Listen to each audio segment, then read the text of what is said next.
ನೀವು ಯಾವಾಗ್ಲೂ ಯೋಚನೆ ಮಾಡಿದೀರಾ ಆ ಗೋಡೆಯ ಪ್ಲಗ್ಗಿಗೆ ವೈರ್ ಹಾಕದೆ ಆಟಿಕೆ ಕಾರುಗಳು ಹೇಗೆ ಓಡ್ತವೆ ಅಂತ? ಹ್ಮ್ ಹೌದು. ನಿಜಕ್ಕೂ ಆಶ್ಚರ್ಯ ಅಲ್ವಾ? ಕರೆಕ್ಟ್. ಅದೇ ಟಾರ್ಚ್ ಲೈಟ್ಗಳು ಕೂಡ ಕತ್ತಲಲ್ಲಿ ದಾರಿ ತೋರಿಸ್ತವೆ.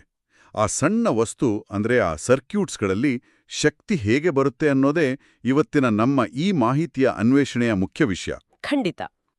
ಈ ಸಣ್ಣ ಡಬ್ಬಿ ತರಹ ಇರುವ ಎಲೆಕ್ಟ್ರಿಕ್ ಸೆಲ್ ಒಳಗೆ ಒಂದು ದೊಡ್ಡ ಮ್ಯಾಜಿಕ್ ನಡೆಯುತ್ತೆ. ಅದೇ ಆ ಎಲೆಕ್ಟ್ರಿಕ್ ಸೆಲ್ ಒಳಗೆ ಅಂಥದ್ ಏನಿದೆ ಅಂತ ನನಗಂತೂ ತುಂಬ ಕುತೂಹಲ ಇದೆ.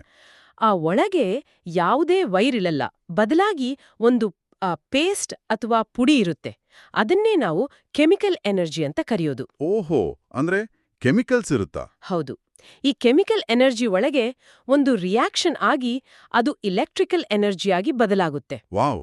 ಆದ್ರೆ ಆ ಡಬ್ಬಿಯ ಹೊರಗಡೆ ನೋಡಿದ್ರೆ ಎರಡು ಬೇರೆ ಬೇರೆ ತರದ ತುದಿ ಇರುತ್ತೆ ಅಲ್ವಾ? ಮೇಲ್ಭಾಗದಲ್ಲಿ ಒಂದು ಸಣ್ಣ ಲೋಹದ ಟೋಪಿ ಇರುತ್ತೆ, ಮತ್ತೆ ಕೆಳಭಾಗ ಪೂರ್ತಿ ಚಪ್ಪಟೆ ಆಗಿರುತ್ತೆ. ಅದನ್ನೇ ಸೆಲ್ ಟರ್ಮಿನಲ್ಸ್ ಅಂತ ಕರೆಯೋದು. ಆ ಲೋಹದ ಟೋಪಿ ಇರೋದು ಪಾಸಿಟಿವ್ ಟರ್ಮಿನಲ್. ಸರಿ. ನೆಗೆಟಿವ್ ಟರ್ಮಿನಲ್ ಇಂದ ಹೊರಬಂದು ಪಾಸಿಟಿವ್ ಟರ್ಮಿನಲ್ ಕಡೆಗೆ ಹೋಗ್ತವೆ. ಅದಕ್ಕೆ ಆಟಿಕೆಗಳಲ್ಲಿ ಸೆಲ್ ಹಾಕುವಾಗ ದಿಕ್ಕು ತುಂಬಾ ಮುಖ್ಯ ಅಲ್ವಾ? ಆದ್ರೆ ಒಂದು ಸಣ್ಣ ಆಟಿಕೆಗೆ ಒಂದು ಎಲೆಕ್ಟ್ರಿಕ್ ಸೆಲ್ ಸಾಕು. ಅದೇ ಒಂದು ದೊಡ್ಡ ಟ್ರೈನ್ ಅಥವಾ ಬುಲ್ಡೋಸರ್ ಓಡಿಸ್ಬೇಕು ಅಂದ್ರೆ ಒಂದೇ ಸೆಲ್ ಸಾಕಾಗಲ್ಲ. ಆವಾಗೇನ್ ಮಾಡೋದು? ಆವಾಗ್ಲೇ ನಾವು ಬ್ಯಾಟರಿ ಬಳಸೋದು. ಬ್ಯಾಟ್ರಿ ಅಂದ್ರೆ 2 ಅಥವಾ 3 ಎಲೆಕ್ಟ್ರಿಕ್ ಸೆಲ್ಗಳನ್ನು ಒಟ್ಟಿಗೆ ಸೇರಿಸಿದಾಗ ಅದು ಬ್ಯಾಟರಿ ಆಗತ್ತೆ. ಓ, ಅರ್ಥ ಆಯ್ತು. ಅಂದ್ರೆ ಸುಮ್ನೆ ಒಂದರ ಪಕ್ಕ ಒಂದಿಡೋದಲ್ಲ. ಆ ಶಾಲೆಯ ಮೈದಾನದಲ್ಲಿ ಮಕ್ಕಳು ಕೈ ಹಿಡಿದು ನಿಲ್ತಾರಲ್ಲ ಹಾಗೆ. ಒಂದು ಸೆಲ್ನ ಪಾಸಿಟಿವ್ ಟರ್ಮಿನಲ್ನು ಇನ್ನೊಂದು ಸೆಲ್ನ ನೆಗೆಟಿವ್ ಟರ್ಮಿನಲ್ಗೆ ಜೋಡಿಸಬೇಕು. ಹೌದು, ಸರಿಯಾಗಿ ಹೇಳಿದ್ರಿ. ಆಗ ಶಕ್ತಿ ಜಾಸ್ತಿ ಆಗತ್ತೆ. ಈಗ ಬ್ಯಾಟರಿಯಿಂದ ವಿದ್ಯುತ್ ಬಂತು.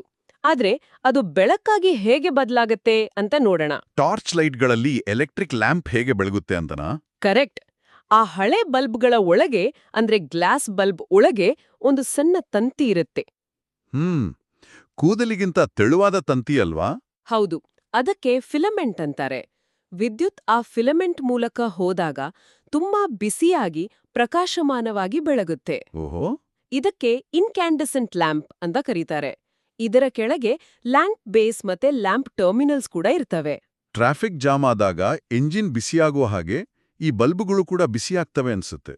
ಅದಕ್ಕೆ ಹಳೆಯ ಇನ್ಕ್ಯಾಂಡೆಸೆಂಟ್ ಲ್ಯಾಂಪ್ ಮುಟ್ಟಿದ್ರೆ ಕೈ ಸುಡುತ್ತೆ. ಹೌದು. ಆದ್ರೆ ಹೊಸ ರಿಮೋಟ್ ಕಾರಿನ ಲೈಟ್ಸ್ ಮುಟ್ಟಿದ್ರೆ ಬಿಸಿ ಆಗಿರಲ್ಲ. ಹೌದಲ್ವಾ?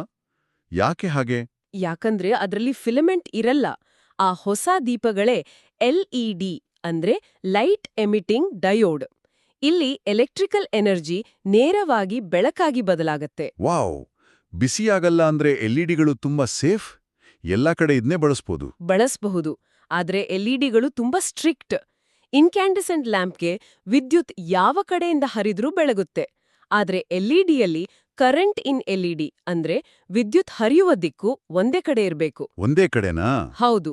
ಇದನ್ನೇ ಎಲ್ಇಡಿ ಪೊಲಾರಿಟಿ ಅಂತಾರೆ. ಅಂದ್ರೆ ಅದಕ್ಕೆ ಎರಡು ಬೇರ್ಬೇರೆ ಅಳತೆಯ ಕಾಲುಗಳಿರ್ತಾವಲ್ಲ, ಒಂದು ಉದ್ದನೆಯ ಪಾಸಿಟಿವ್ ಲೀಡ್ ಮತ್ತೆ ಇನ್ನೊಂದು ಗಿಡ್ಡನೆಯ ನೆಗೆಟಿವ್ ಲೀಡ್. ಹೌದು.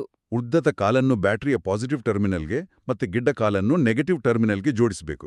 ಉಲ್ಟಾ ಜೋಡಿಸಿದ್ರೆ ಎಡಗಾಲಿಗೆ ಬಲಗಾಲಿನ ಶೂ ಹಾಕಿದಾಗೆ ಆಗುತ್ತೆ. ನಡೆಯೋಕ್ಕಾಗಲ್ಲ. ಖಂಡಿತ. ದಿಕ್ಕು ಬದಲಾದಾಗ ಎಲ್ಇಡಿ ಬೆಳಗೋದೇ ಇಲ್ಲ. ಸರಿಯಾದ ಎಲ್ಇಡಿ ಪೊಲಾರಿಟಿ ಮಾತ್ರ ಬೆಳಕು ಕೊಡುತ್ತೆ. ಒಟ್ಟಿನಲ್ಲಿ ಎಲೆಕ್ಟ್ರಿಕ್ ಸೆಲ್ನ ರಾಸಾಯನಿಕಗಳು ವಿದ್ಯುತ್ ಕೊಡ್ತವೆ. ಬ್ಯಾಟರಿ ಆ ಶಕ್ತಿಯನ್ನು ಹೆಚ್ಚಿಸುತ್ತೆ. ಹಳೆಯ ಗ್ಲಾಸ್ ಬಲ್ಬ್ಗಳು ಬಿಸಿಯಾಗಿ ಬೆಳಕು ಕೊಟ್ರೆ ಹೊಸ ಎಲ್ಇಡಿಗಳು ತಂಪಾಗಿ ಬೆಳಕು ಕೊಡ್ತವೆ. ಮತ್ತೆ ಇದೆಲ್ಲವೂ ಸರ್ಕ್ಯೂಟ್ಸ್ ಮೂಲಕ ಸರಿಯಾಗಿ ಜೋಡಣೆ ಆದಾಗ ಮಾತ್ರ ಕೆಲಸ ಮಾಡುತ್ತೆ. ಇದೆಲ್ಲ ಕೇಳಿದ್ಮೇಲೆ ನನಗೊಂದು ಯೋಚನೆ ಬರ್ತಾ ಇದೆ. ಎಲ್ಇಡಿಗಳು ಶಕ್ತಿಯನ್ನು ಬಿಸಿಯಾಗಿ ಪೋಲು ಮಾಡಲ್ಲ ಅಂದ್ರೆ ಬೀದಿ ದೀಪಗಳಲ್ಲಿ ಅಥವಾ ಮನೆಗಳಲ್ಲಿ ಇನ್ಕ್ಯಾಂಡೆಸೆಂಟ್ ಲ್ಯಾಂಪ್ ಬದಲು ಎಲ್ಇಡಿ ಬಳಸಿದ್ರೆ ಎಷ್ಟೊಂದು ವಿದ್ಯುತ್ ಉಳಿಸಬಹುದಲ್ವಾ? ಇದರ ಬಗ್ಗೆ ಖಂಡಿತ ಯೋಚನೆ ಮಾಡ್ತಾ ಇರಿ.